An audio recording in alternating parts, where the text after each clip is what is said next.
بالکل ایسا ہی ہو گیا جیسے کوئی کہ کینگرو حلال ہے, یہ قرآن و حدیث میں دکھاؤ. دکھا سکتے ہو؟ نہیں دکھا سکتے بھائی. کینگرو حلال ہے بھائی اس لیے کہ حلال جانوروں کی جو صفات ہمیں بیان کی گئی ہیں, جو نبی کے دور میں جانور کھائے گئے ہیں, کینگرو بھی اسی جیسا ہے, اس بیس پہ حلال ہونے کا فتویٰ دے دیا. قربانی جائز نہیں کینگرو کی, اس لیے جائز نہیں ہے کہ وہ پالتو جانور نہیں ہے. قربانی پالتو جانوروں کی ہوتی ہے, جنگلی جانوروں کی قربانی نہیں ہوتی. خیر میں کہیں اور نکل گیا, ابھی تو بھینس کے دلائل دینے شروع کر دیے میں نے. اچھا, بعض لوگ یہ کہتے ہیں کہ جب علماء کا اختلاف آ گیا تو احتیاطاً اگر نہ کی جائے تو کیا حرج ہے بھینس کی قربانی. یہ بھی تفقع اور بصیرت سے خالی بات ہے, اس کا جواب سمجھو. بس یہ کر کے پھر میں آگے جا رہا ہوں, وہ پھر میں آؤں گا. علم میں 2 چیزیں ضروری ہیں. بعض لوگ کہتے ہیں جب ایک مسئلے میں اختلاف ہو گیا تو اہل حدیث بھی تو علماء ہیں نا, بہرحال ایسا تو نہیں ہے کہ بالکل فارغ ہوتے ہیں, دین کا علم تو ہے, دیندار بھی ہوتے ہیں, اللہ رسول کی محبت بھی ہوتی ہے.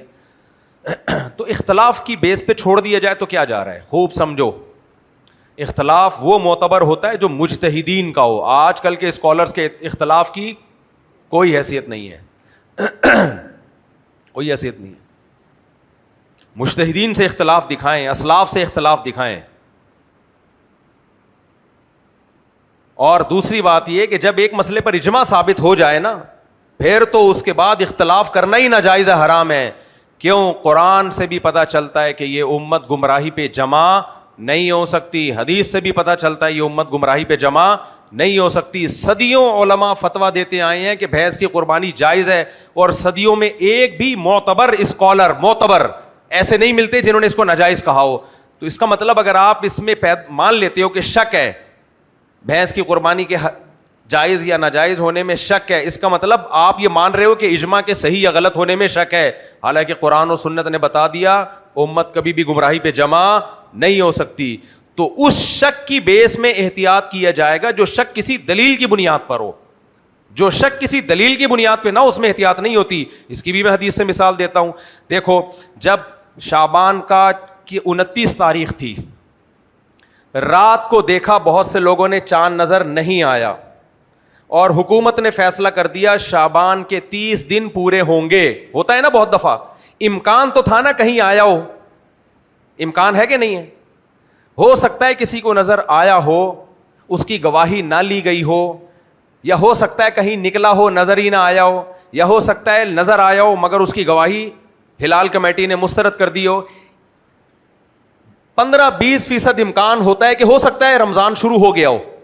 احتیاط اس میں تھی کہ ایک روزہ رکھ لیا جائے, نفلی روزہ, سمجھ نفلی ہو جائے گا نا زیادہ سے زیادہ. نہیں آئی سمجھو بات؟ شک تو ہے کہ یار ہو سکتا ہے, یار ماہر فلکیات بھی کہہ رہے ہیں کہ امکان تھا کہ کل روزہ ہو سکتا تھا, امکان ہے, یقین نہیں ہے. تو اس امکان کی بیس پہ احتیاط کیا ہے؟ روزہ چھوڑا جائے یا رکھ لیا جائے. احتیاط یہی ہے کہ رکھ لیا جائے نا, تاکہ رمضان ہوگا تو ہو جائے گا, نہیں ہوگا تو چلو نفلی ہو جائے گا. کیا خیال ہے؟ لیکن نبی صلی اللہ علیہ وسلم نے یوم شک کا روزہ رکھنے کو ناجائز قرار دیا, منع کیا, مت رکھو. کیوں؟ یہ شک دلیل کی بیس پہ نہیں ہے. جب حکومت نے ان گواہیوں کو مسترد کر دیا ہے اور اس کو ایکسیپٹ نہیں کیا گیا تو اٹ مینس وہ گواہی معتبر نہیں ہے. اس سے اب اگر شک کی بیس پہ رکھو گے, شک کی بیماری پیدا ہوگی اور کچھ بھی نہیں ہے, وہم کے مریض بنو گے, ہر عبادت میں کنفیوژن ہو جائے گی.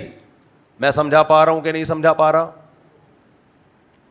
تو نبی نے یوم شک کا روزہ رکھنے سے منع کیا اس لیے کہ دلیل تو ہے, ہو سکتا ہے دیکھا ہو, لیکن یہ شرعی دلیل نہیں ہے. کیونکہ جب گورنمنٹ نے اس دلیل کو ایکسیپٹ کر کے اناؤنسمنٹ نہیں کی ہے تو یہ صرف اس شخص کے حق میں تو دلیل ہے جس نے اپنی آنکھوں سے دیکھا, پبلک کے حق میں یہ شک معتبر نہیں ہے اور منع کیا ہے. تو ہمارے اہل حدیث بھائی 100% ہمارے لیے قابل احترام ہے, لیکن یہ اگر کہہ دیں گے کہ گائے کی, یہ بھینس کی قربانی حلال نہیں ہے تو اس کی وجہ سے یہ مسئلہ مشکوک نہیں بن جائے گا. یہ اس دلیل کی کوئی حیثیت نہیں ہے, کیونکہ مجتہدین نے کوئی اختلاف نہیں کیا اس مسئلے میں. سمجھ میں آ رہی ہے بات کہ نہیں آ رہی ہے؟ تو شک نہیں ہوتا اس میں. یہ ایسے تو کچھ بھی کوئی بھی اٹھ کے فتویٰ دے دے, شک پیدا ہو جائے گا. اور اگر آپ نے شک کرنا ہے تو پھر ٹھیک ہے, جھینگے کو حرام کہو, کیونکہ امام حنیفہ کہتے ہیں جھینگا ناجائز ہے, کیکڑا کیا ہے؟ ناجائز.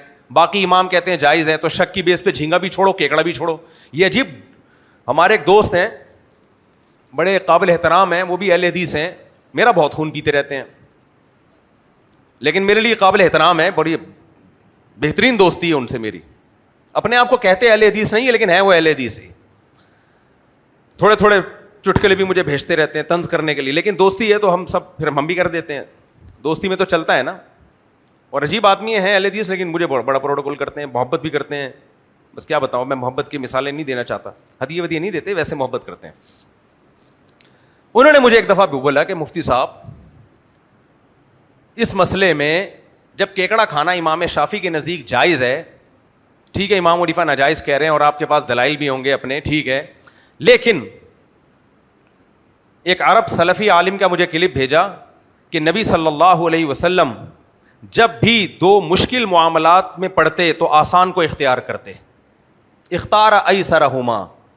آئی بات سمجھ میں, کس کو لیتے؟ جو آسان ہوتا. نمبر 2, آپ صلی اللہ علیہ وسلم نے فرمایا الدین یسر, دین میں کیا ہے؟ آسانی.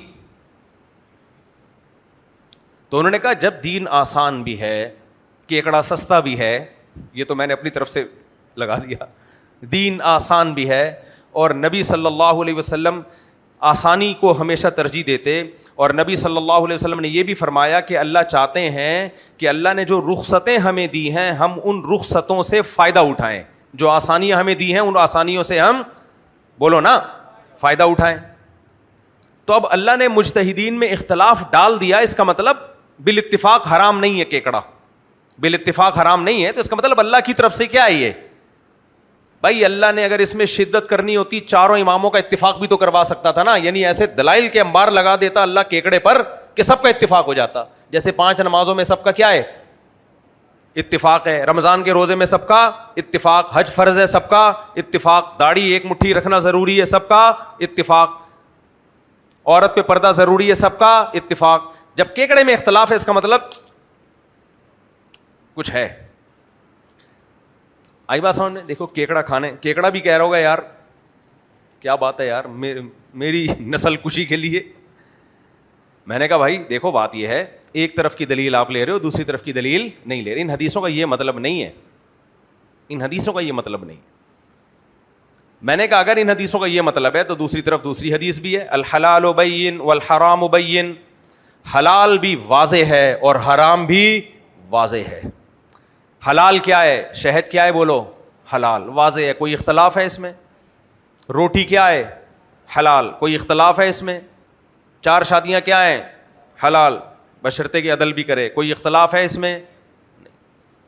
داڑھی رکھنا لازم ہے, کوئی اختلاف ہے اس میں. اگر وہ آج کل غامدی صاحب وغیرہ نے اختلاف کیا وہ, لیکن وہ کوئی معتبر اختلاف نہیں ہے. تو غامدی صاحب تو ایک دم یوں کر کے بیٹھے ہوئے تھے, تصویر آئی تھی ان کی, کسی نے لکھا کہ بہت پریشان ہے کہ 2-4 چیزیں حرام رہ گئی ہیں, کس طریقے سے حلال ہو سکتی ہیں. وہ سب چیزیں تو میں نے کر دی حلال, 2-4 چیزیں مجھ سے ہو نہیں پا رہی. خیر وہ ان کا ذاتی مسئلہ ہے. تو اور بھی میں بتا دوں کیا کیا حلال ہے. بکرا حلال ہے, کوئی اختلاف ہے اس میں؟ بولتے کیوں نہیں. گائے حلال ہے, کوئی اختلاف ہے؟ بہت ساری چیزیں حلال ہیں, بالکل حلال. بہت ساری حرام ہیں, بالکل حرام. خنزیر حلال ہے, حرام ہے, حرام. کتا حرام. چھپکلی بولو, مینڈک, لال بیک, کاکروچ جسے کہتے ہیں, کتنا انگلش میں اس کو ایسے تہذیبی نام دے دیا جیسے کوئی صاحب ہو, کاکروچ. خیر گرگٹ سب کا اتفاق ہے. سانپ, حیدرآبادی لوگ بولتے ہیں سانف, سانف آ رہا ہے سانف. خیر اور بھی بہت ساری, بلی حرام ہے, اور